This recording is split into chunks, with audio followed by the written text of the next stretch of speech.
تم اللہ کا نام لو پہلے، اس کے بعد کیا کرو، بیمینک، کہ تم اپنے داہنے ہاتھ سے کھاؤ، وکل مما یلک، اور پھر تمہارے سامنے جو چیزیں ہوں ان کو اٹھاؤ، ان سے کھاؤ۔ اس کے بعد کیا فرماتے ہیں ابو سلمہ رضی اللہ تعالیٰ عنہ کہ اس کے بعد سے میں اسی طریقے سے کھایا جس طریقے سے اللہ کے رسول صلی اللہ علیہ وسلم نے ہمیں تعلیم دی۔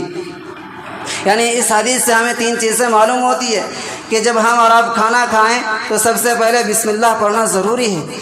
بسم اللہ پڑھیں، اللہ کا نام لیں، اور آپ دائیں ہاتھ سے کھائیں، بائیں ہاتھ سے کبھی نہ کھائیں۔ بعض لوگ کھاتے بھی ہیں بائیں ہاتھ سے کوئی بھی چیز نہ کھائیں، اگر آپ بائیں ہاتھ سے کھاتے ہیں اس کا مطلب یہ ہے کہ اللہ کے رسول صلی اللہ علیہ وسلم کی جو حدیث ہے اس حدیث کی آپ نافرمانی کر رہے ہیں، رسول اللہ کی بات کو آپ مان نہیں رہے ہیں۔ اور پھر کھانے کا جو ادب ہے، ایک تو تعلیم ہمیں سیکھنا ہے، لیکن تعلیم سیکھنے کے ساتھ ساتھ اللہ کے رسول نے ہمیں تربیت بھی دیتے گیا کہ تم کو جب کھانے بیٹھو تو سب سے پہلے کیا کرو، بسم اللہ پڑھو، پھر کیا کرو، داہنے ہاتھ سے کھاؤ، پھر کیا کرو، تم اپنے پلیٹ کے سامنے جو کھانا ہو وہاں سے کھاؤ، ادھر ادھر پلیٹ کے اندر ہاتھ نہ گھماؤ۔ یہ تعلیم کہاں سے ملی ہم کو؟ مدارس دینیہ سے، مکاتب سے۔ اس سے معلوم ہوتا ہے کہ مساجد اور مکاتب اور مدارس کی کتنی اہمیت ہے، ہمیں اور آپ کو اس کی حفاظت کرنی ہے، کیونکہ اسی مدارس سے مفکرین نکلتے ہیں، اسی مدارس سے مدرسین نکلتے ہیں، مصنفین نکلتے ہیں، اسی مدرسہ سے، اسی مکاتب سے مترجمین نکلتے ہیں۔ آج ہم اور آپ اگر اس منبر رسول سے یا اس مصلی پر کھڑے ہو کر کے اگر چند قرآن کی ترجمہ کرتے ہیں، قرآن کی تفاسیر بیان کرتے ہیں، تو اس کی دین کہاں سے ہے؟ اسے مدرسہ اور مکاتب کی دین ہے۔ اگر مکاتب نہ ہوتے، علماء کرام پیدا نہ ہوتے، مکاتب نہ ہوتے، مدارس نہ ہوتے، تو قرآن کے ترجمہ کرنے والے پیدا نہ ہوتے، حدیث کے مفاہیم کو بتلانے والے پیدا نہ ہوتے، شرک و بدعت سے روکنے والے پیدا نہ ہوتے۔ شرک و بدعت سے روکنے والا کہاں سے پیدا ہوتا ہے؟ اسی مدارس دینیہ سے پیدا ہوتا ہے۔ بدعت سے روکنے والے کہاں سے پیدا ہوتے ہیں؟ اسی دینی مدارس سے پیدا ہوتے ہیں۔ ایک اور بات، اللہ کے رسول صلی اللہ علیہ وسلم نے فرمایا، ہم اور آپ کیا کرتے ہیں کہ دینی مدارس کی حفاظت کے لیے ہو سکتا ہے کہ ہم مالی تعاون بھی کریں اور ایک پیسوں کے ذریعے سے ہوں یا بدنی تعاون کریں، کسی بھی طریقے سے آپ تعاون کریں، کیونکہ مدارس دینیہ کے اندر، مدارس اسلامیہ کے اندر ہمیں اور آپ کو حفاظت کرنی ہے ان کی۔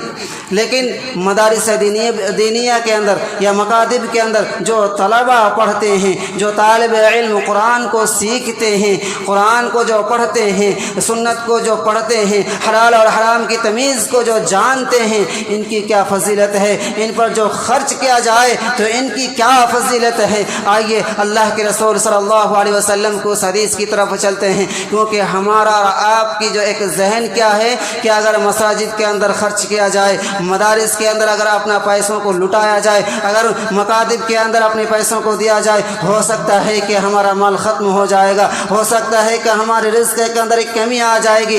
ہماری سوچ یہی ہے، لیکن اللہ کے رسول صلی اللہ علیہ وسلم کے اس حدیث کو جانتے ہیں۔ پہلے چلتے اس واقعہ کی طرف۔ رسول اللہ صلی اللہ علیہ وسلم کے زمانے میں دو بھائی رہا کرتے تھے، دو بھائی تھے، سگا بھائی۔ بڑا بھائی کھیت کا کام کیا کرتا تھا؟ اللہ کے رسول صلی اللہ علیہ وسلم کی حدیث انس رضی اللہ تعالیٰ عنہ بیان کرتے ہیں کہ کان اخوان علی عہد النبی صلی اللہ علیہ وسلم وکان احدهما یأتی النبی صلی اللہ علیہ وسلم والآخر یحترف فشکى المحترف اخاہ للنبی صلی اللہ علیہ وسلم فقال لعلک ترزق به۔ بڑے بھائی کھیت وغیرہ کا کام کیا کرتے تھے، اور چھوٹا بھائی مسجد نبوی میں رسول اللہ صلی اللہ علیہ وسلم کے درس کو سنا کرتے تھے، وہ قرآن کی تعلیم حاصل کیا کرتے تھے، وہ سنت کو جان رہے تھے، حلال اور حرام کی تمیز کو پہچان رہے تھے، رسول اللہ صلی اللہ علیہ وسلم جو تعلیم دیتے تھے اس کو سیکھ رہے تھے۔ بڑا بھائی پریشان ہے، میں اکیلا کھیت میں کام کروں اور چھوٹا بھائی جا کر کے رسول صلی اللہ علیہ وسلم کی درسگاہ میں بیٹھ کر کے وہ علم حاصل کرے، یہ مجھے برداشت نہیں۔ انہوں نے کیا کیا؟ اللہ کے رسول صلی اللہ علیہ وسلم کو آ کر کے فشکاہ المحترف، انہوں نے آ کر کے اللہ کے رسول صلی اللہ علیہ وسلم کو شکایت کر دیا۔